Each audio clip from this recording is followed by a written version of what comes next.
Bienvenue sur Les Théâtreux, le podcast qui met en lumière celles et ceux qui font vivre le théâtre. Je suis Cédric Hérault-Castro, auteur-metteur en scène depuis 2008 et passionné par tout ce qui se passe sur scène et en coulisses. Comédien, auteur, metteur en scène, mais aussi directeur de théâtre, régisseur, décorateur, maquilleur, costumier, toute la troupe a sa place derrière mon micro. À chaque épisode, partez à la rencontre de ces passionnés qui donnent vie au 6e art. Alors détendez-vous et laissez vos oreilles profiter du spectacle. Hey coucou, c'est Cédric, votre podcasteur préféré. Je suis actuellement dans une très belle péniche, et oui, dans un lieu, comment vous dire, tellement agréable, tellement apaisant. J'ai la vue sur la Seine, il y a plein de bois autour de moi, il y a plein de bouquins, il y a plein de... C'est vraiment très atypique. Je suis chez un artiste itinérant, et oui, rien que ça. Il est le responsable de la compagnie Les Récits Voyageurs. Il est également comédien, auteur, metteur en scène et pédagogue. Cet artiste très complet qui fait les routes de France avec son estafette à 45 ans et il m'a fait le plaisir du coup de me recevoir dans ce magnifique endroit. Merci à toi et bonjour Jérôme Chabot. Bonjour, ça va? Ça va et toi? C'est à toi de dire ça, non? Tu veux me poser des questions à ma place? Qu'est-ce que tu veux me raconter? Dis-moi. Qu'est-ce que tu viens faire là? Eh ben justement, c'est ça. Qu'est-ce que je viens faire là? Eh ben je viens te découvrir. Voilà. Ok. Bon. Parce que c'est vrai qu'on se connaît pas. Non. On se connaît pas, en tout cas pas encore. Je pense que dans une heure, on aura appris à pas mal de choses sur l'un et sur l'autre. Mais voilà, c'est ça, mon but, c'est de venir te voir et de comprendre en fait qui tu es et d'où tu viens et ce que tu fais, etc., etc. Ok. Ok. Donc voilà, c'est ça le but de la. Très bien. Donc la simple question, c'est comment vas-tu? Bon, bah, je vais très bien. Si tu arrives à comprendre qui je suis, c'est super. Ça fait 45 ans que je cherche. Et je sais toujours pas. Si je peux t'aider. Oui, merci. Je t'enverrai ma facture à la fin du truc.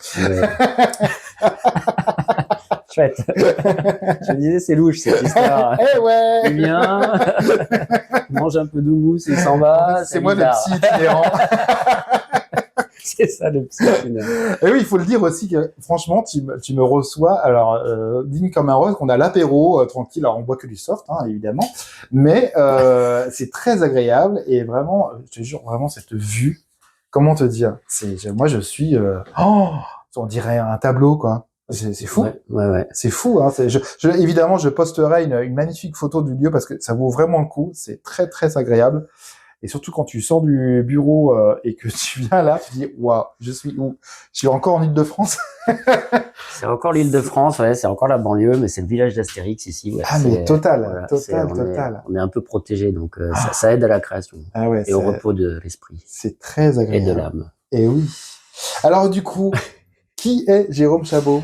Dis-nous tout. Alors bon, bah comme tu l'as dit, moi je suis comédien, auteur, metteur en scène, pédagogue depuis plus longtemps que ce que je suis comédien et metteur en scène. Ok. C'était quoi ta formation d'origine? Ma formation d'origine, alors j'ai commencé dans l'animation, éducation populaire. Moi je voue un culte à l'éducation populaire. Ouais. Former que le citoyen se forme par lui-même, pour lui-même. Et ça a toujours été mon credo, voilà, d'aider un peu les gens à évoluer, à s'éveiller. Et alors au début, je l'ai fait dans l'enfance, pour les adolescents, avec du loisir tout public. Et petit à petit, je me suis centré sur le théâtre que je pratiquais depuis que j'étais petit. Mais voilà, donc j'ai voulu vraiment m'occuper des gens par le théâtre. Donc j'ai fait une formation de comédien en 2009. À Lyon, 2 ans. Ouais. Et depuis, je fais pédagogie, donc toujours des ateliers, des cours, des stages, et sur le conte et sur le théâtre. Et je suis devenu aussi comédien. Et j'ai toujours créé mes projets, en fait. Je passe pas d'audition, je postule pour rien du tout. Je crée, voilà, toujours mes projets, donc dans différentes compagnies. Donc, depuis 2011, en fait, voilà, je viens avec différentes personnes. Et là, ça fait vraiment bien un an que je repars tout seul sur mes projets, d'où les récits voyageurs. et où je veux avoir moi mon socle de spectacle à moi, en fait, okay. pour ne jamais repartir à zéro. Parce que quand on est sur des compagnies, les gens viennent, vont, repartent. Voilà, la vie fait que ça monte, ça redescend. Et moi, j'ai toujours la sensation de repartir à zéro. Donc là, ce que je veux, c'est vraiment avoir mes projets. Et comme ça, j'ai une base, j'ai un socle. Et puis aussi dire vraiment ce que j'ai envie de dire au monde, sans concession, sans prendre en compte l'autre. C'est peut-être très égoïste ou égocentré, je sais pas. Mais il y a vraiment ce besoin aussi de pas avoir à négocier avec un partenaire de jeu ou un autre metteur en scène ou quelqu'un sur ce que j'ai envie de dire. Voilà, je veux que ce soit une œuvre complète, voilà, sans concession. Et du coup, ça veut dire que tu joues seul? Oui. Tu es seul en scène à chaque fois? Voilà, là j'ai 3 spectacles, j'en ai 2 qui sont créés, un qui est en cours de création, comme je te disais, on va en reparler. Mais oui, je suis toujours seul en scène. Et ma matière, c'est, comme je te le disais, le personnage de théâtre que j'adore, un peu le personnage vraiment marqué, où on va mettre le corps, la voix, un petit peu sur des choses un peu atypiques et qui sortent de l'ordinaire, des personnages un peu illuminés, quoi, qu'on croiserait dans la rue, mais qu'on considérerait comme illuminés, mais qu'on va prendre avec bonheur sur scène. Et le conte qui est vraiment c'est le conte, en fait, c'est une matière qui est vraiment ultra profonde, et qui va vraiment travailler un peu. Moi, je l'assimile un peu comme la musique classique. Quand on va écouter de la musique classique, on n'a pas d'analyse psychologique derrière. On reçoit des notes et qui vont nous toucher l'âme. Et le conte, il y a quelque chose de ça aussi, où on va pas intellectualiser le conte. Et si on se laisse transporter, ça va nous toucher l'âme quelque part, en fait. Et vraiment en profondeur. Et plus le conte va nous accompagner, et si on lui laisse de la place, et plus il va pouvoir nous aider aussi dans des moments de vie, des chemins de vie ou des choses comme ça, à nous enrichir, à trouver des réponses, à nous aider, quoi, à grandir. Bien sûr. Donc voilà, c'est vraiment ces 2 matériaux que je mets en place. Et donc oui, c'est toujours entre moi, mon œuvre pour le moment, elle est entre conte et théâtre. Donc quand vous venez voir mes spectacles, il n'y a jamais de 4e mur. Je vous parle toujours au public, voilà, et je vous amène dans un monde dans un monde merveilleux, parce que le côté merveilleux aussi du conte, c'est pas juste l'enfance et retrouver des princes, des princesses, mais c'est toujours basé sur des archétypes. Et si on retrouve, par exemple, un château, une forêt ou un endroit à traverser qui est immense, c'est notre territoire intérieur, en fait. Donc le travail se fait vraiment sur l'intérieur. Donc c'est du théâtre. J'ai eu un article dernièrement sur un spectacle, l'histoire de Fléodore, que je joue actuellement. Voilà, qui met le premier truc, c'est inclassable, en fait. Voilà, donc mon œuvre est inclassable. D'accord. Voilà. C'est génial d'être inclassable. Pourquoi rentrer dans une case? Mais ça, on peut créer sa propre case. Oui, alors rentrer dans la case, ce qui est le plus facile, c'est que tu peux parler de la case, les gens connaissent en point de repère. Quand t'es inclassable, c'est la difficulté, c'est d'arriver à ce que les gens soient suffisamment curieux ou aventureux pour aller se lancer dans une aventure inconnue. Le spectacle atypique, quoi. Voilà. Donc voilà. Parce que du coup, on le rappelle, du coup, tu n'écris pas que pour les enfants, tu écris aussi pour les adultes. Oui, alors voilà, ça c'est aussi des cases qu'on se met, le conte pour enfants, mais le conte n'est pas pour enfants, en fait. Walt Disney a fait des contes pour enfants, il y a des ouvrages et toute une littérature pour l'enfance, mais le conte à la base, il est beaucoup plus profond que ça, presque psychanalytique. En fait, il y a plein d'ouvrages de psychanalyse, notamment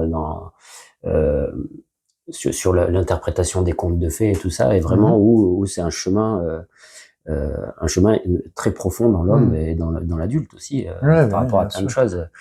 Et c'est le parcours du héros, le conte, c'est de la mythologie aussi, c'est Hercule, enfin voilà, on retrouve tout ça, et c'est pas de l'enfance, en fait, c'est le chemin qu'on devrait avoir toute une vie, toute une quête. Mais total. Voilà. Donc du coup, moi voilà, c'est ça. Mes spectacles, ils sont un peu dans que ce soit pour les enfants ou pour les adultes, il y a ce côté-là où essayer de grandir ensemble avec cette idée que il y a toujours le rêve derrière aussi. Donc quand il y a le merveilleux, il y a le rêve, avec cette idée que et ça c'est une idée forte que j'aime bien faire entendre, parce que je crois qu'elle est importante, c'est que si on oublie de vivre nos rêves aujourd'hui, on va construire le rêve de quelqu'un d'autre, en fait. Et c'est un peu ce qui se passe dans nos sociétés. Il y a beaucoup de rêves qui se construisent, dont on n'a pas envie spécialement, qui sont assez violents, assez destructeurs, Et voilà. Donc pourquoi c'est ces rêves-là qui prennent la place et pourquoi nous on met notre énergie à ça. Donc voilà, c'est un peu poser toutes ces questions-là à travers mes spectacles. D'accord, dis donc, waouh. Tout un programme. Et là, et justement, du coup, tu parles de rêve. Quel était ton rêve quand tu étais enfant? Alors mon rêve, moi j'ai toujours aimé, j'ai toujours eu une image du poète absolument magnifique, le poète qui va sur les chemins un peu à la Baudelaire, ou les choses comme ça, que j'imagine comme ça en tout cas, Ouais. bohème, et qui va écrire et aller de ville en ville et écrire ses poèmes, voilà, avec les poches percées, voilà. Donc c'est vraiment ça. Et donc en fait, je suis en train de réaliser ça en fait. Voilà, donc j'ai vraiment les poches percées. Tout ton choix d'itinérance. D'où le choix d'itinérance. Et ouais, exactement, c'est ça. Et puis d'aller porter de la parole de ville en ville, et avec la lenteur. Le poète, à l'époque où je l'imagine, marche. Donc j'ai marché un temps dans ma vie aussi, en autonomie, voilà, ce qui m'a amené au conte d'ailleurs. Ouais. Euh, et puis du coup, voilà, d'être. Donc la lenteur, c'est l'idée de, comme tu l'as dit au début, en estafette. Ouais. Donc choisir un vieux véhicule qui raconte déjà une histoire lui-même et qui va lentement. Et donc essayer d'aller proposer des spectacles et de prendre le temps de rencontrer les gens, d'expliquer qu'eux puissent m'accueillir dans leur monde, dans leur univers, dans leur village, et essayer de construire un petit peu les choses comme ça. Mais pourquoi ce choix, du coup, de lenteur, de prendre son temps? Parce que je crois que c'est comme t'es arrivé là et t'as dit regarde, on se sent bien parce que on a l'étendue. Ah bah là, oui, voilà. j'avoue que là. Du coup, on est là. Je vous parle, il y a une péniche qui est en train de passer devant nous. C'est tranquille. Mais en fait, on est vraiment au bord de l'eau, quoi. C'est vraiment là. T'ouvres la fenêtre et hop, plouf, t'es dans l'eau, quoi. C'est incroyable. C'est vraiment. Et ça, c'est une image de la lenteur en fait, parce qu'on est vraiment sur la nature. La nature est lente et la nature humaine est lente. Alors nous, on a créé tout un monde où il faut qu'on court partout. Et je crois que c'est source de santé que de retourner aussi à des choses beaucoup plus lentes, qui laissent le temps à la réflexion, qui laissent le temps à l'erreur aussi, et qui laissent le temps de choisir là où on veut aller en fait, son chemin. Voilà. Total. Donc c'est beau, hein. Ouais, c'est beau. Non, mais c'est beau. Mais c'est vraiment. Moi, je trouve ça magnifique parce que du coup, c'est toujours une espèce d'esprit encore d'enfant dans le corps d'un adulte qui a décidé en fait de rester encore dans ses rêves et de poursuivre ses rêves et de vivre de ça. Et tu fais pas ça pour la richesse, tu fais pas ça pour la gloire, tu fais juste ça parce que tu as envie de le faire c'est ce que j'imagine en tout cas, c'est ce que tu dégages en tout cas. Donc la richesse, non. Ça, voilà, ça se saurait. Ça se saurait. Si on faisait de l'art pour être riche, on le saurait. Par contre, la richesse, une richesse de vie, oui. Une richesse matérielle, non, mais une richesse de vie, oui. Ouais. Et c'est vrai que moi, j'ai souvent entendu quand passe un diplôme, trouve un travail et sois heureux. Enfin, c'est comme ça que j'ai reçu les choses en fait. C'est peut-être pas comme ça qu'on me les a dit, mais c'est comme ça que moi je les ai reçus. Et j'ai jamais compris cet ordre des choses là, parce que bon, passer un diplôme, pourquoi pas, si on trouve sa voie et qu'on a envie de faire quelque chose, c'est très bien. Mais trouver un travail et après être heureux, j'ai jamais compris ça. C'est vraiment sois heureux et tu auras le diplôme qui te rendra encore plus heureux et le travail qui te permettra d'être encore plus heureux. Et cette chose-là, je crois que c'est ce qui me sauve un peu de faire quelque chose que j'ai pas envie de faire, parce que j'ai commencé mes premiers boulots, c'était les 3-8 à la sortie de chaîne. Donc voilà, mais bon, comme ça me rendait pas heureux, j'ai jamais voilà, on expérimente, on gagne nos premiers sous, donc bien sûr. mais je crois que c'est ce qui m'a sauvé et qui me permet d'être là encore aujourd'hui et de me battre pour ça. Cette inversion des choses, quoi. Sois heureux, crée ton bonheur, et de ce bonheur-là, il y a forcément une richesse qui apparaîtra. Bien sûr. Après, voilà, dans le monde où il faut posséder, là, non, ça marche pas. Mais voilà, dans le monde où on va échanger ensemble, se rencontrer, se retrouver au bord de l'eau, se souvenir de ces moments-là et créer ces richesses-là, et puis s'entraider quand on aura besoin d'entraide entre nous. Voilà, c'est.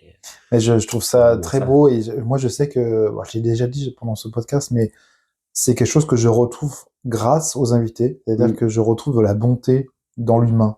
C'est-à-dire que il y a une entraide entre artistes, Moi, c'est ce que je suis en train de vivre grâce à ce podcast depuis bientôt 1 an. Et du coup, je me dis, et c'est en fait, quand justement tu te dis, voilà, moi aussi j'ai 45 ans et je me dis, bon, tu as commencé à, à te méfier de l'humain.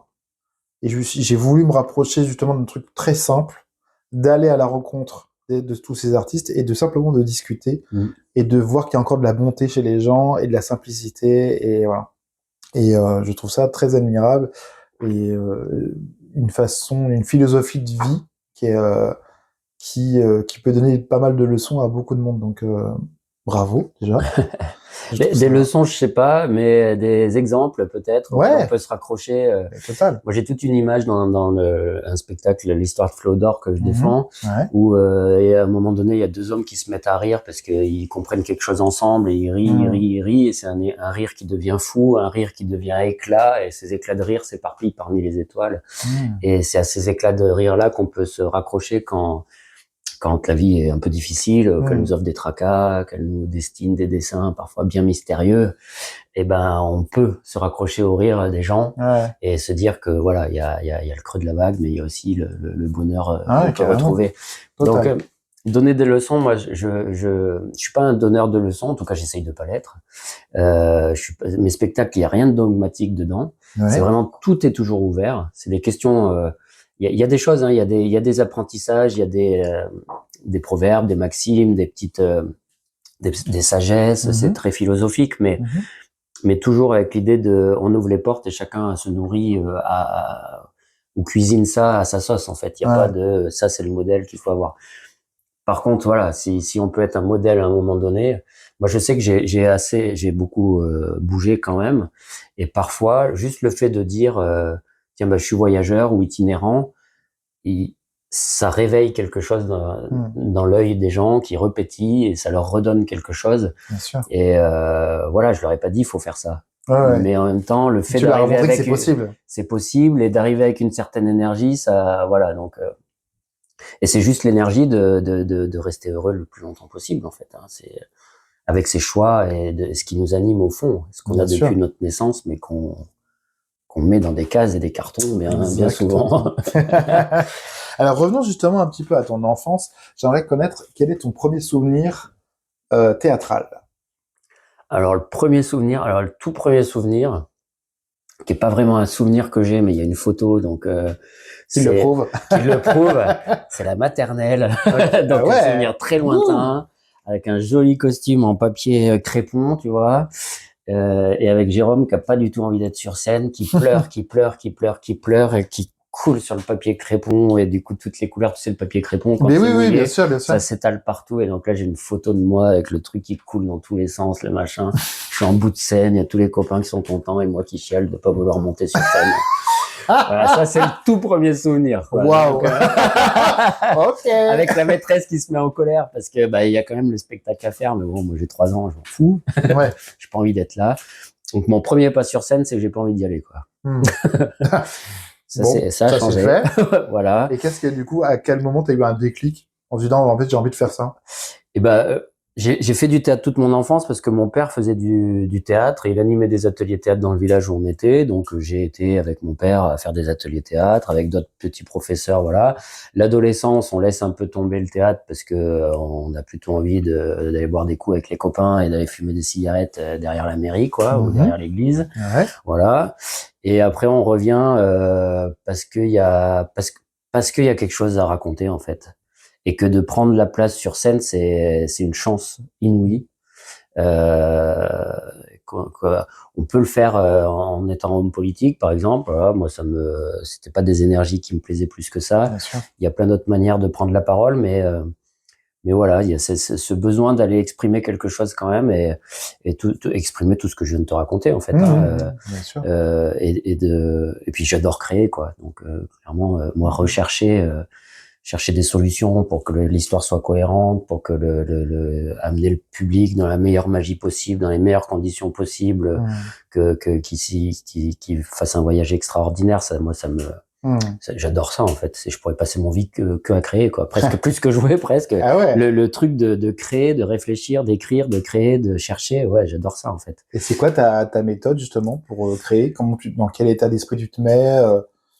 J'ai créé alors moi peut-être que c'est un peu obsessionnel, mais j'ai fait un choix à un moment donné dans ma vie, c'est d'être que dans le théâtre. Donc je n'ai plus que ça. Okay. Et du coup je crée en permanence en fait. Il y a beaucoup de création qui est silencieuse, où on n'est pas ou pas productif dans le sens où on va pas jeter quelque chose sur le papier, on va pas trouver, voilà. Mais moi je marche beaucoup par exemple, et ça, ou je cours aussi. Et ça par exemple c'est des moments de réunion avec moi-même qui sont assez formidables, parce que il y a des énergies de mouvement qui se mettent en place, et du coup les idées se mettent en place. Donc et après avoir marché par exemple, voilà, souvent il y a des choses qui s'installent sur le papier. Ouais. Ou qui s'installent ou alors on trouve les solutions, tu vois. Je fais beaucoup de méditation aussi, voilà, pour essayer de, voilà, parce que c'est essayer de retrouver un peu ce dont je parle en fait. Et parfois du coup une idée que tu as en tête pour la concrétiser, tu mets combien de temps pour Bah là tu vois le spectacle L'Histoire de Féodor par exemple, qui est le spectacle pour adultes. La première version écrite qu'il y a eu, c'était à peu près il y a 10 ans. J'étais en train de marcher et j'étais hébergé chez ma petite sœur à un moment donné, sur un coin de bureau. Un matin, j'ai écrit cette première nouvelle, qui était très très courte. Et ça fait 10 ans, et aujourd'hui, elle a une forme complètement différente. En fait, donc il y a une progression de 10 ans, et encore à chaque fois que je rejoue dans un nouveau lieu, il y a une nouvelle échéance qui est vraiment assez forte. Je le retravaille en permanence, je le réaffine, je rajoute des choses. Je veux toujours aller plus loin dans cette aventure. Donc je sais pas combien de temps je vais l'écrire, ce truc en fait. Voilà, et ça fait là 2 ans que je pense que j'ai les idées d'un autre spectacle. J'ai la trame, mais qui est encore en train de mûrir. Et t'as déjà gratté des trucs ou... J'ai gratté des plans, des idées que j'ai perdues dans des tiroirs aussi, bien souvent, et qui reviennent. Voilà, l'idée générale, l'ambiance générale est là, le propos est là. Après, la création spectacle, pas tout à fait encore. L'écriture, pas encore. Et l'Histoire de Féodor, c'est aussi un petit livre en fait qui a été édité par les éditions La Perle Noire. Donc là, on peut trouver sur Internet l'Histoire de Féodor. C'est un petit ouvrage. Quand je sais que c'est une œuvre qui est importante pour toi, est-ce que tu peux nous en dire un peu plus? Est-ce que tu peux nous présenter ce spectacle? Parce que c'est vrai que là, au moment où on se parle, on est mi-septembre. Ça se joue actuellement. Au moment où... Actuellement, il joue au Guichet Montparnasse. Voilà, au Guichet Montparnasse. Et du coup, évidemment, quand cet épisode va sortir, on sera le 1er décembre. Donc, évidemment, tu ne seras plus à ce théâtre-là. Mais à partir de janvier, je crois. À partir de fin janvier, ce sera au Théâtre Pixel dans le 18e arrondissement. Voilà. Super. Et tous les vendredis, samedi soir, 19h. Voilà. Ça, c'est pour... donc c'est un bon créneau, parce qu'après on peut aller boire l'apéro ensemble. J'avoue, c'est très sympa. Pour continuer de discuter. Carrément. Et l'Histoire de Féodor, c'est un récit initiatique. En fait, il se joue un peu en 2 parties. La première partie, c'est je sollicite beaucoup le public pour rentrer dans l'imaginaire, pour reconquérir son imaginaire, pour lui expliquer un petit peu que si on est réunis là ensemble, c'est pas par hasard, que tout arrive toujours pour le mieux. Et ça, c'est des prétextes à introduire des histoires qui sont issus de contes traditionnels. Voilà, que les mots vont nous guider, et qu'on va partir à la conquête d'un rêve, mais que partir à la conquête d'un rêve sans imagination, sans énergie, sans être un peu conditionné, sans avoir une carte de l'imaginaire, c'est compliqué. Donc voilà, toute la première partie, c'est un personnage qui arrive comme ça et qui vient vraiment lancer le spectacle sur cette quête du rêve. Et après, on se lance vraiment dans l'Histoire de Féodor, qui est un jeune homme qui est voué à vivre la vie de son père, de son grand-père, de son arrière-grand-père. Il vit dans la montagne, il sera bûcheron comme tout le monde, parce que c'est comme ça, quand on devient adulte, on devient bûcheron. Et lui, non, il n'a pas envie de ça. Donc il va faire, après avoir pris la plus grande décision de sa vie qui est de partir, il va faire un long voyage qui va l'amener au plus profond de l'océan. Ah oui. Voilà, carrément. Il va viser l'océan, mais il va arriver dans les profondeurs de l'océan. Est-ce qu'il n'y a pas un peu d'autobiographie là-dedans? Je pense qu'il y a, oui, si. On est d'accord. Je pense, l'autobiographie, je pense que c'est ce truc-là cette question de, tu sais, la hiérarchie entre bonheur, travail, ou travail, bonheur, tu vois. Ouais. Je pense que c'est ça. C'est ce truc-là qui m'a toujours enquiquiné dans la vie, que j'ai voulu mettre à la scène en disant, mais je comprends pas cette idée-là, donc je vais la mettre en scène. Mais oui, parce qu'en fait, c'est toujours un peu autobiographique, un peu parce que moi je dissocie pas l'art et l'art de vivre en fait. Donc voilà, ce que j'essaye de raconter, j'essaye de le vivre, ce que j'essaye de vivre, je le raconte aussi. Donc je parle pas de moi, je sais jamais à la première personne parce que Jérôme on s'en moque. Enfin, c'est Fléodore quoi. Donc c'est vraiment donc oui, il y a des questions que je me pose dans la vie que je mets à la scène en fait. Et ça c'était une grosse interrogation que j'avais envie de poser. Et après ce spectacle il se termine sur une question ouverte. Vous qui écoutez tout ça, comment vous faites votre chemin là-dedans en fait, prenez ce que vous avez à apprendre et voilà. Donc on passe vraiment par des états et on rencontre, et donc je joue les personnages aussi à un moment donné. Il rencontre un meunier, enfin je joue un meunier, je joue le confident d'un roi, je joue le roi. Il y a l'histoire d'une sirène, il se retrouve confronté à la rumeur d'un village. Enfin, c'est vraiment tout le. C'est en une période particulière ou... C'est non, c'est hors temps. Voilà, moi je me mets pas dans un temps particulier. On peut le prendre. Toute la première partie où je discute avec vous, c'est je vérifie qu'on est bien dans la même réalité déjà, si on est bien réunis ensemble. C'est la première chose. Après voilà, on fait un petit échauffement à l'imaginaire, voilà, avec des histoires, c'est des prétextes à histoire, voilà. Il y a pas mal d'humour aussi. Il y a des histoires qui nous confrontent un peu à l'actualité. Parce qu'il y a un empereur qui s'appelle El Manu, par exemple, qui a des élections tous les 5 ans, donc ça l'embête. Enfin voilà, donc il y a des petites histoires comme ça qu'on réactualise un petit peu, histoire de mettre un petit peu d'humour et de. Ouais, c'est pas du tout politique, mais c'est voilà. Non, mais il y a une touche de modernité et d'actualité. Voilà. Et en même temps, après, on part aussi dans des époques que je raconte l'histoire d'un peintre qui vit dans la Chine ancienne. Donc, c'est là où c'est aussi un peu inclassable, c'est que ça va dans tous les temps. On se demande un peu où on va et on se laisse prendre petit à petit. Et à la fin, on s'est pas rendu compte qu'on a passé 1 heure à écouter et à voyager. Et la magie du conte et ce que je crée dans ce spectacle, c'est que le spectateur fait son spectacle en fait. La mise en scène est très sobre. Il y a un voile qui est une sorte de porte de l'imaginaire avec une très belle lumière qui vient derrière, donc éclairant contre. Donc ça fait des très belles images. Un tapis au sol, c'est tout. Et tout le reste, et ça c'est la magie du conte, c'est de solliciter l'imaginaire du spectateur. Et ce que j'aimerais faire à la suite un jour du spectacle, c'est avoir des toiles blanches et que les gens aillent peindre ce qu'ils ont vu du spectacle, quoi, ce qu'ils ont ressenti du spectacle. Oui, parce que on verrait que l'imaginaire de chacun ne nous amène pas au même endroit, en fait. Et la même histoire ne nous amène pas à créer les mêmes choses, en fait. C'est très intéressant, ça. Et ça, ce serait génial. Il faudrait avoir le temps. Donc, dans les théâtres, quand on est installé dans un théâtre, on n'a pas le temps. Mais un jour, j'aimerais bien travailler avec une peintre. S'il y a une peintre qui entend ou un peintre qui entend cet épisode, j'aimerais beaucoup voilà, avoir ce spectacle et arriver avec l'art de la peinture, donc du coup toute l'initiation qu'il peut apporter à comment on représente le voyage qu'on a vécu ou des scènes de ce voyage, parce qu'on vit dans un monde qui essaye de nous uniformiser quand même pas mal, notamment avec les réseaux sociaux et trucs. Même quand on va au cinéma, c'est un univers qui nous est donné. Les séries, c'est un univers. Au théâtre, si on met trop de décors, on nous amène quand même un univers.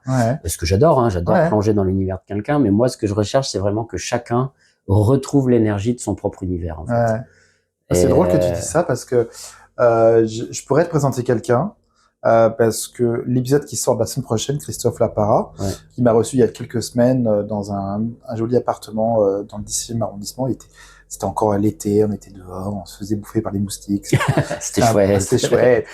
Et du coup, à l'origine, il n'était pas tout seul, il était avec une amie avant qu'on passe à l'enregistrement, et c'était une artiste peintre. Et du coup, il y a peut-être moyen, du coup, de s'échanger. Les contacts, et ça peut être très sympa. Je trouve une énergie très belle chez elle, et du coup, ça peut être ça pourrait être hyper très intéressant. Parce que je pense qu'il y a vraiment quelque chose à faire là. Avec cette idée-là, quoi. Tellement. D'aller raconter, en plus, c'est des histoires moi, c'est des spectacles l'idée, c'est que je veux pouvoir les jouer partout, tout le temps. Donc, quand je suis installé dans un théâtre, on peut faire une belle création lumière et tout ça, mais Si je suis installé sur une place de village, il y aura moins d'effets lumineux, mais la magie du spectacle ne disparaîtra quand même pas, en fait. C'était marrant, c'était ma question. En fait, dans quel endroit t'as pu jouer au final? Parce que comme t'es itinérant, du coup. Oh bah, j'ai joué dans des greniers, dans des appartements, dans des jardins, ça se joue un peu partout, en fait. Ah ouais. Et il y en a un endroit en particulier qui t'a marqué? Un jardin, ouais, c'était une version de Fléodore où j'étais accompagné, c'était vraiment juste en conte, vraiment tradition orale, il y avait pas toute cette idée de personnage, c'était vraiment que la partie le rêve de Fléodore, quoi. J'étais accompagné par une musicienne, Marie Maillot de Corte, qui est une excellente musicienne, qui est altiste, donc accompagné aussi à l'alto, à la guitare, à l'accordéon, derrière un peu les histoires. C'était dans les Pyrénées. Et c'était un jardin qui était un jardin donc chez une personne, mais où elle faisait intervenir différents artistes qui créaient ce jardin-là. Chaque printemps, ils créent le jardin, donc avec des sculptures, des plantations, voilà. Et il y a une petite scène qui est installée là, voilà, pour que les artistes locaux ou moins locaux, du coup, parce que nous on est de Paris. Donc là, c'est quelqu'un que j'avais rencontré dans les Pyrénées quand j'y vivais un petit moment, mais voilà, donc ça c'était assez magique parce qu'on est entouré d'œuvres. Ce jardin est déjà une œuvre en soi et on va raconter dans une œuvre géante quelque part. Comment tu fais justement pour trouver ces lieux atypiques, etc. Bah là, c'était des réseaux, hein, c'était de la connaissance. Les lieux vraiment atypiques, c'est souvent de la connaissance, du réseau où on se met en lien.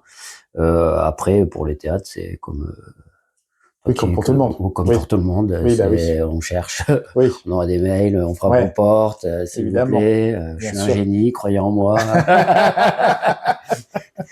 Frotter ma lampe. C'est ça. Là, on claque la porte au nez. Oui, on va ouvrir l'autre porte. Ça fait partie du métier. Ouais. C'est comme ça. Ouais. Et est-ce que dans tes rêves les plus fous, est-ce qu'il y a un endroit où tu aimerais bien jouer?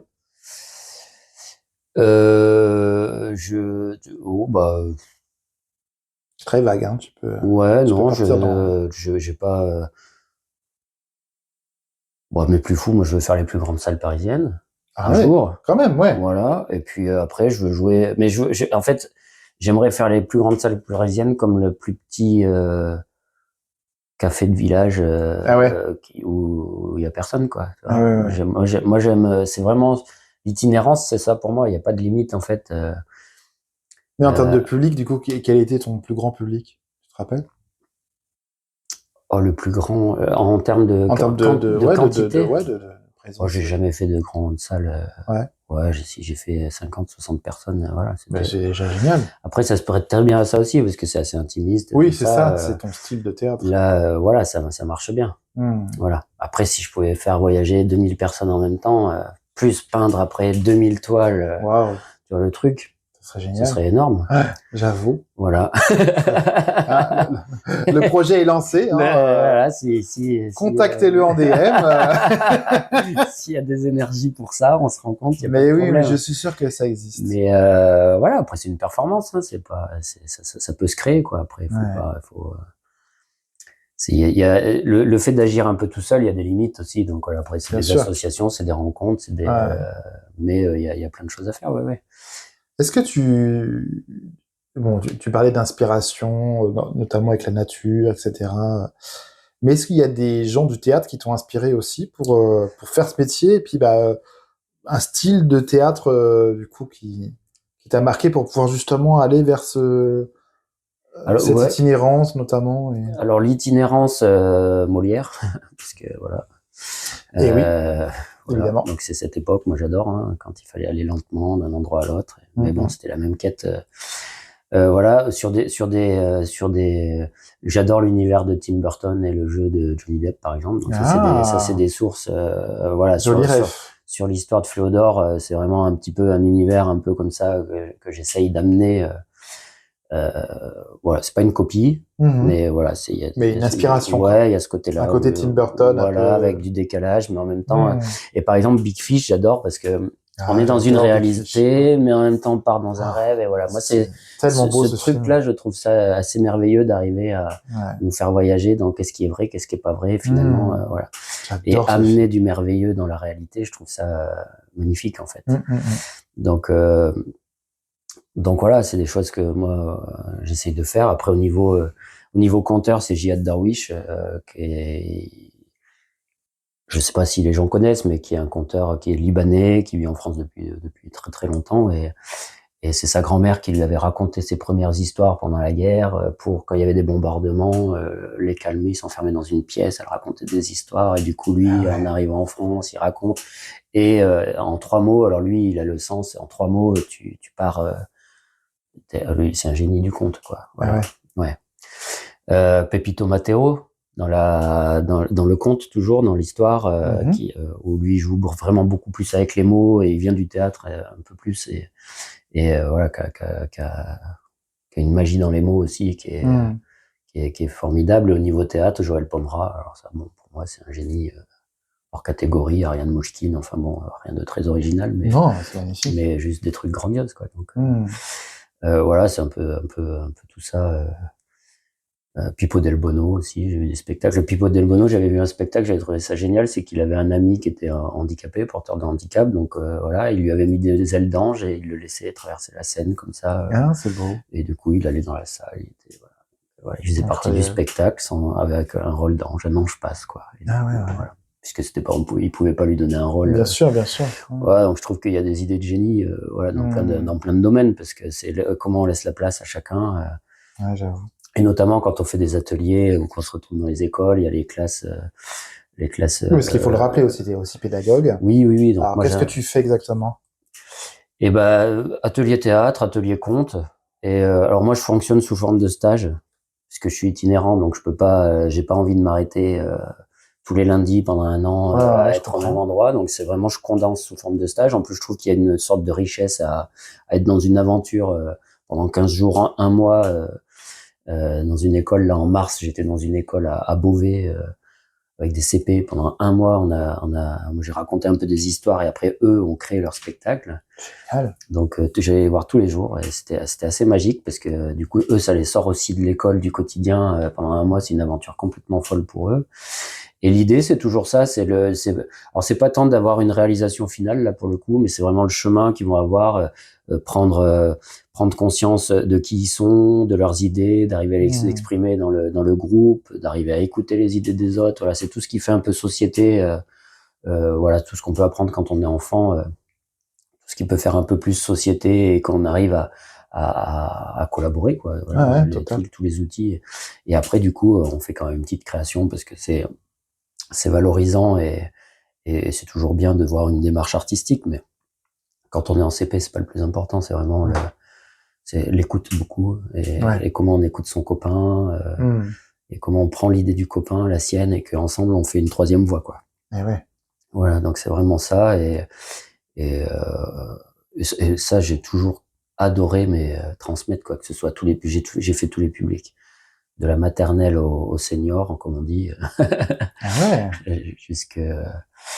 Et c'est vraiment assez magique, quoi, de rentrer comme ça dans leur univers et de leur dire, là, on va tout éclater, on va s'éclater, et en même temps, il y a des règles, parce que le jeu, on joue pas sur une scène comme on joue dans sa chambre, et en même temps, dans ces règles-là, on va s'amuser à les étirer, à en sortir un peu de ce cadre, à revenir dans le cadre, et à dire ce qu'on a à dire, quoi. Et commencer à le dire dès qu'on est jeune, quoi, parce qu'après, c'est difficile de s'exprimer quand même. Oui, certes. Voilà.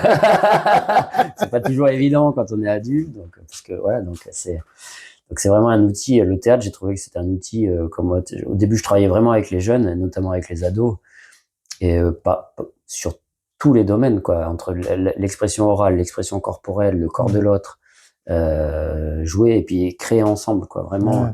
Et c'est ce qui fait pour moi société après, c'est que là, aujourd'hui, tu deviens adulte et on crée une société ensemble. Donc autant apprendre à la créer. Si c'est au travers de l'art, tant mieux. Après, moi, c'est mon domaine, mais il y a plein de manières de faire. Tout à fait. Voilà, donc c'est vraiment ça, quoi. Magnifique, magnifique. Moi, je voudrais savoir, est-ce que du coup, avec tes nombreux voyages itinérants, est-ce que ça t'a déjà amené à l'étranger pour pouvoir interpréter, du coup, non. des pièces. Non. Et c'est quelque chose que tu aimerais bien faire? Bah, à l'étranger, disons que moi, je suis pas du tout bilingue, donc voilà, Ok. je peux être à l'étranger francophone, je peux aller en Oui, Belgique. c'est possible. Y a pas de... Alors sur un autre spectacle, on avait fait.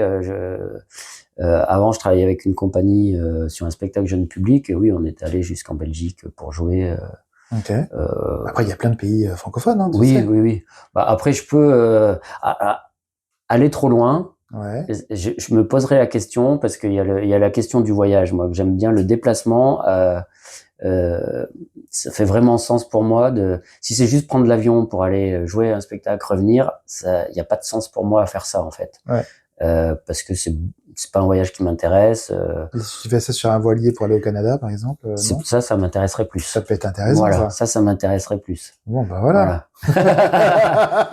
C'est quoi, t'as l'adresse Ah, je t'en parlerai en off, mais il y a moyen. Il y a moyen, il y a moyen. Ah bah là, oui, non, mais ça c'est autre chose. Mais moi j'ai pas envie de, ouais, voilà. Et j'ai une conscience écologique aussi. C'est ce qui m'avait amené pendant 2 ans, j'ai marché, et c'est ce qui m'avait amené au compte en me disant qu'est-ce que je peux amener comme pratique artistique qui va être zéro pollution. Et c'était la parole. Ah, parce que je peux me déplacer en l'apportant. Et comment créer l'imaginaire, le spectateur crée son propre spectacle au travers des images qu'on lui suggère, mais voilà, il n'y a pas besoin d'avoir un éclairage, il n'y a pas besoin d'avoir une projection, il n'y a pas besoin d'avoir un décor, il n'y a pas besoin d'avoir le conte, voilà, ça amène tout ça. Donc c'est pour ça que je travaille cette matière aussi du conte, parce qu'au bout de mon raisonnement à un moment donné dans ma vie, que j'ai un petit peu lâché, parce que quand même, bon, j'aime bien la lumière, tout ça, voilà. Et mais du coup, c'était vraiment cette idée-là de pouvoir être dans le mouvement et avoir un impact qui soit raisonnable sur mon environnement. Et quand on marche, notamment, et j'ai beaucoup campé, notamment, c'est aussi comment on laisse un endroit propre quand on s'en va, quoi. Donc c'est aussi cette idée-là de ok, faire de l'art, d'accord, mais que si on dépense des milliers de watts d'énergie, machin, ça n'a pas non plus, il perd de sens pour moi. Total. Voilà. Donc si je joue devant 2000 personnes, c'est à la bougie, tu vois. Donc ça peut être magnifique. Ça se fait en concert. Ouais, ça se fait en concert, donc pourquoi pas au théâtre? Ce serait une super idée. Hein. Ce serait très joli, ouais. Ouais, carrément. Mais voilà, il y a vraiment cet impact aussi à l'heure actuelle, hein, quel impact on a aussi sur notre planète, sur notre environnement. C'est un message que tu as envie de donner, quoi. Ben, c'est un message que j'ai envie d'expérimenter au moins. Donc oui, voilà, comme je te dis, aller dans un pays, au Canada en avion pour aller chercher mon cachet et puis revenir, ça va pas me suffire. Voilà. Par contre, en voilier, si je vais en voilier, ouais, si c'est la force du vent, qu'il y a de la rencontre et le voyage, parce que le voyage pour moi est important, parce que consommer moi je suis pas beaucoup allé à l'étranger, j'ai marché jusqu'en Espagne, voilà. Dans ma vie, je suis allé en Angleterre, au Portugal, bon voilà, mais que j'étais plus jeune, j'ai suivi, donc voilà. Mais j'aimerais découvrir le monde, mais il me faut du temps, quoi. Donc peut-être qu'un jour j'irai, je sais pas où. Mais prendre l'avion, dire tiens j'ai vu ça, prendre l'avion, je suis allé à Bali, je suis allé à Après Dubaï, tu peux aller prendre l'avion et le reste sur place tu prends ton sac à dos. Hein. Oui, ça aussi. Ça peut Après, être je comprends, aussi, c'est vrai que mais du coup, et du coup, les récits voyageurs, j'en profite pour caler un petit peu, les récits voyageurs, on est une sorte de collectif, et donc là, il y a une comédienne qui s'appelle Julia Colmédage, qui a intégré un petit peu ce collectif, donc on essaye de la soutenir, qui, elle, a créé son spectacle qui s'appelle Bonjour, vous allez où? Et qui est partie du Morvan, donc côté de Dijon, par là, pour donner une grande ville, et qui a fait du stop jusqu'en Inde et qui raconte tout ce voyage et toutes ces rencontres en fait. Voilà, pendant 1h30 de scène, elle raconte tout ce voyage. Donc voilà, pour le coup, ça c'est un voyage comme voilà, elle est en Inde parce qu'elle avait envie de l'Inde, mais en même temps elle est voilà. Donc bonjour, vous allez où? Parce que c'est souvent la question qu'on lui posait quand elle levait le pouce. Ben oui, c'est drôle. Voilà, et donc elle a rencontré très joli titre. Le spectacle est magnifique. Elle va le jouer à Paris. J'ai le droit d'aller chercher juste mon téléphone pour regarder. Tu me redonneras les dates et je te le redonnerai. Parce que je sais qu'elle a une date je crois qu'elle a une date en décembre. Donc ça correspondrait au théâtre Le Bout à Paris. Ouais, ok. Bonjour, vous allez où? Voilà. Ok. Je diffuserai, il n'y a pas de problème. Tu m'enverras l'affiche. Je t'enverrai tout ça. Avec grand plaisir. Et donc là, pour le coup, voilà. Donc les récits voyageurs, ça fait sens. Elle a fait son voyage. Moi, je parle de voyage imaginaire. Du coup, il y a des spectacles, les siens aussi. C'est ça. Il y en a d'autres aussi avec Pour le cette moment, on compagnie? n'est que tous les deux. Ok, Voilà, on va dire que c'est un collectif. Et puis, pour le moment, on est deux. ok, Elle, je l'ai rencontrée parce que j'ai fait ma formation de comédien avec elle il y a fort longtemps. On a travaillé un peu d'accord. ensemble. Elle C'est vrai qu'on l'a pas dit, tu étais dans une école en particulier? à Rancennes, à Lyon, Ok, qui est une école qui prépare maintenant en 3 ans. Moi, à l'époque, c'était 2 ans, mais en 3 ans. Alors, ce qui est intéressant dans elle prépare au concours pour ceux qui peuvent faire les concours des grandes écoles, mais elle accepte un peu tous les âges aussi, parce que les grandes écoles de théâtre en dessous de 25 ans, au-dessus de 25 ans, tu peux plus y accéder. ouais, c'est compliqué. Donc, il y a des écoles qui prennent pas les gens au-dessus de 25 ans. Donc, eux, ils prennent un peu tout le monde. Donc, nous, on était une formation, on était entre 18 et 40 ans, quoi, quand à l'époque où on y était. Donc, ça crée aussi une richesse. Ah ouais, Et c'est une formation que je trouve de très bonne qualité. Enfin, voilà, pas parce que je l'ai faite, je pourrais dire, voilà, je m'en vanterai pas si. non mais c'est bien Mais à Rancennes, à Lyon, et c'est parti d'une.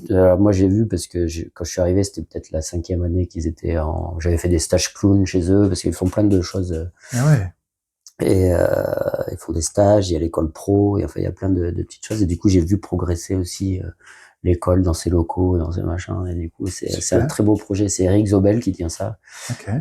et donc qui est un comédien mime et clown, et qui a créé son école. Et du coup, voilà. Donc on fait pas que du mime et du clown dans son Hmm, école, on voit tout, mais voilà, très très riche expérience aussi à ce moment-là à magnifique, Lyon. très Voilà, beau. si vous voulez vous fermer, allez-y.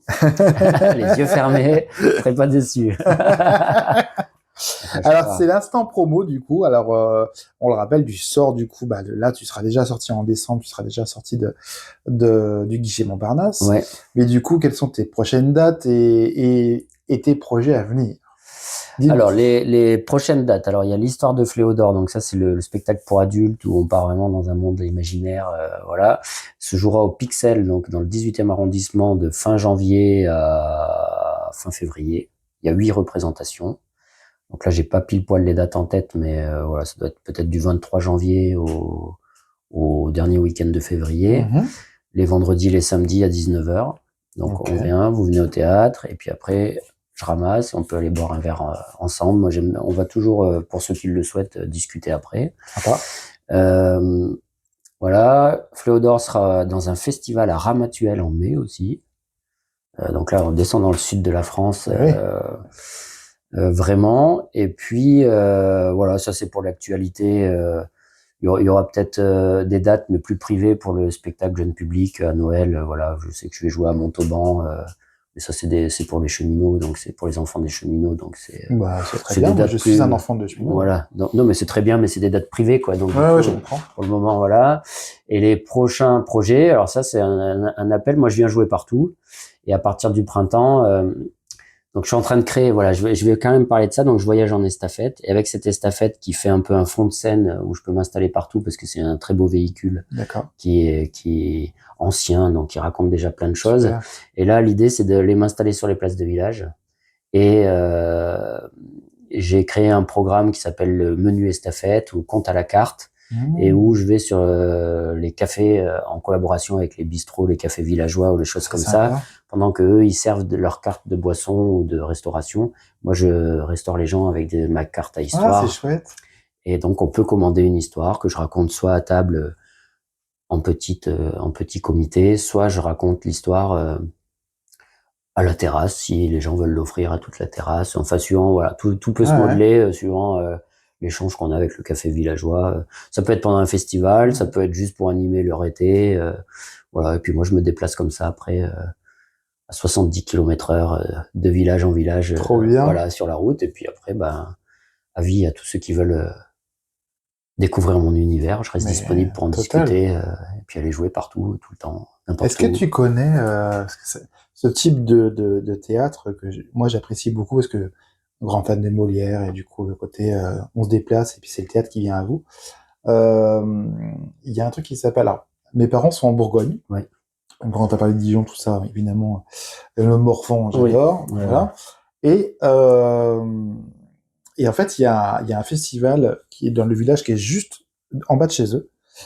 C'est le village qui s'appelle Brinon-sur-Beuvron. Et il y a un petit festival qui commence à dater, parce que je crois que ça fait plus de 10 ou 15 ans que ça existe, c'est Ah ouais. les Petites Rêveries, je crois. Ah non, je connais pas. Mais je t'enverrai du coup les coordonnées si tu Ouais, veux, avec plaisir. parce que c'est tout à fait le style. C'est-à-dire que c'est vraiment des artistes qui viennent de partout, Ouais. avec vraiment un côté genre peu de moyens et en même temps le côté très très imaginaire. Ouais. Et c'est génial parce que du coup c'est vraiment un mélange de plein de trucs. Il y a pas que du théâtre, il y a aussi de la danse, il y a aussi chouette, il y a plein de trucs. Il y a du cirque, il y a beaucoup de choses. Il y a du chant, voilà, etc. Et ça peut être hyper intéressant pour toi, donc Ouais, bah voilà. merci Si beaucoup. les petites rêveries nous entendent via ce podcast, en tout cas, je ferai de la pub parce que j'ai été spectateur de ce festival et c'est un truc qui est génial parce que du coup, ça dynamise les campagnes qui sont malheureusement, il y a rien d'autre en fait. C'est ça. Tu vois, il y a rien. Parce qu'il y a pas un magasin, il y a pas ou très très peu de magasins, il y a pas de, tu vois, il y a pas de. Il y a très très très peu de choses dans ce village et du coup ça amène d'un seul coup pendant 3 jours il y a plein de monde et ça fait découvrir du coup les vieilles campagnes bourguignonnes et en même temps plein d'artistes qu'on n'aurait jamais vus ailleurs et c'est pas forcément des gens connus, des fois il y a des têtes d'affiche mais pas forcément et je trouve ça génial parce que du coup ça montre du coup que les artistes sont partout et qu'ils peuvent se déplacer dans le moindre même petit village de France. Ouais, mais il y a aucune limite. Et puis le fait que l'art soit un vecteur de rassemblement pour les populations aussi, parce que quand tout est un peu, quand on croise des villages où tout est un peu désert, les gens, ben, s'il y a pas le café c'est quand même un lieu de sociabilité extraordinaire. Et il y a des villages où il y a plus ça en fait. Mais non, c'est triste. Et du coup, voilà, donc amener, si l'art peut être un vecteur de rassemblement pour les gens, c'est aussi magique parce qu'en fait on l'a déjà entendu ça machin, mais c'est le faire du lien quoi, c'est hyper important et notamment aujourd'hui je crois où il y a eu aussi un peu, on le voit nous dans les remplissages des salles suite au Covid, on a accès à un confort vidéo avec les plateformes et tout ça, et où on voit que les salles se remplissent de plus en plus difficilement, les gens ont du mal à sortir, mais en même temps c'est aussi une thérapie que de se rencontrer quoi. Total. Et quand on se rencontre, on n'a plus peur les uns des autres.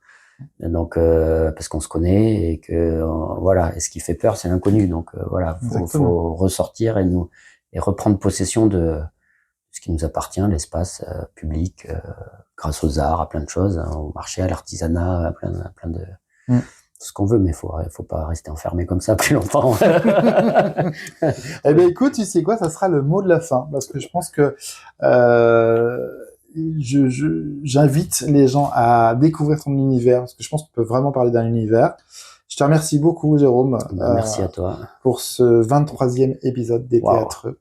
23. Et oui, on arrive presque à la fin de cette première saison. Incroyable. Ok, chouette. Et en tout cas, merci beaucoup de m'avoir accueilli et d'avoir simplement discuté en toute simplicité. Et voilà. Et ça, c'est tout ce que j'aime. Merci à toi pour ce moment de parole qui est formidable. Je te remercie vraiment. Merci. Du fond du cœur. Merci. Merci d'avoir écouté cet épisode des Théâtreux. Si vous souhaitez participer ou tout simplement me contacter, n'hésitez pas à m'écrire sur ma page Instagram les.théâtreux.podcast. Profitez-en pour commenter, noter et en parler autour de vous. J'aurai le plaisir de vous retrouver pour un prochain épisode dans 15 jours. D'ici là, vous savez ce qu'il vous reste à faire. Allez au théâtre!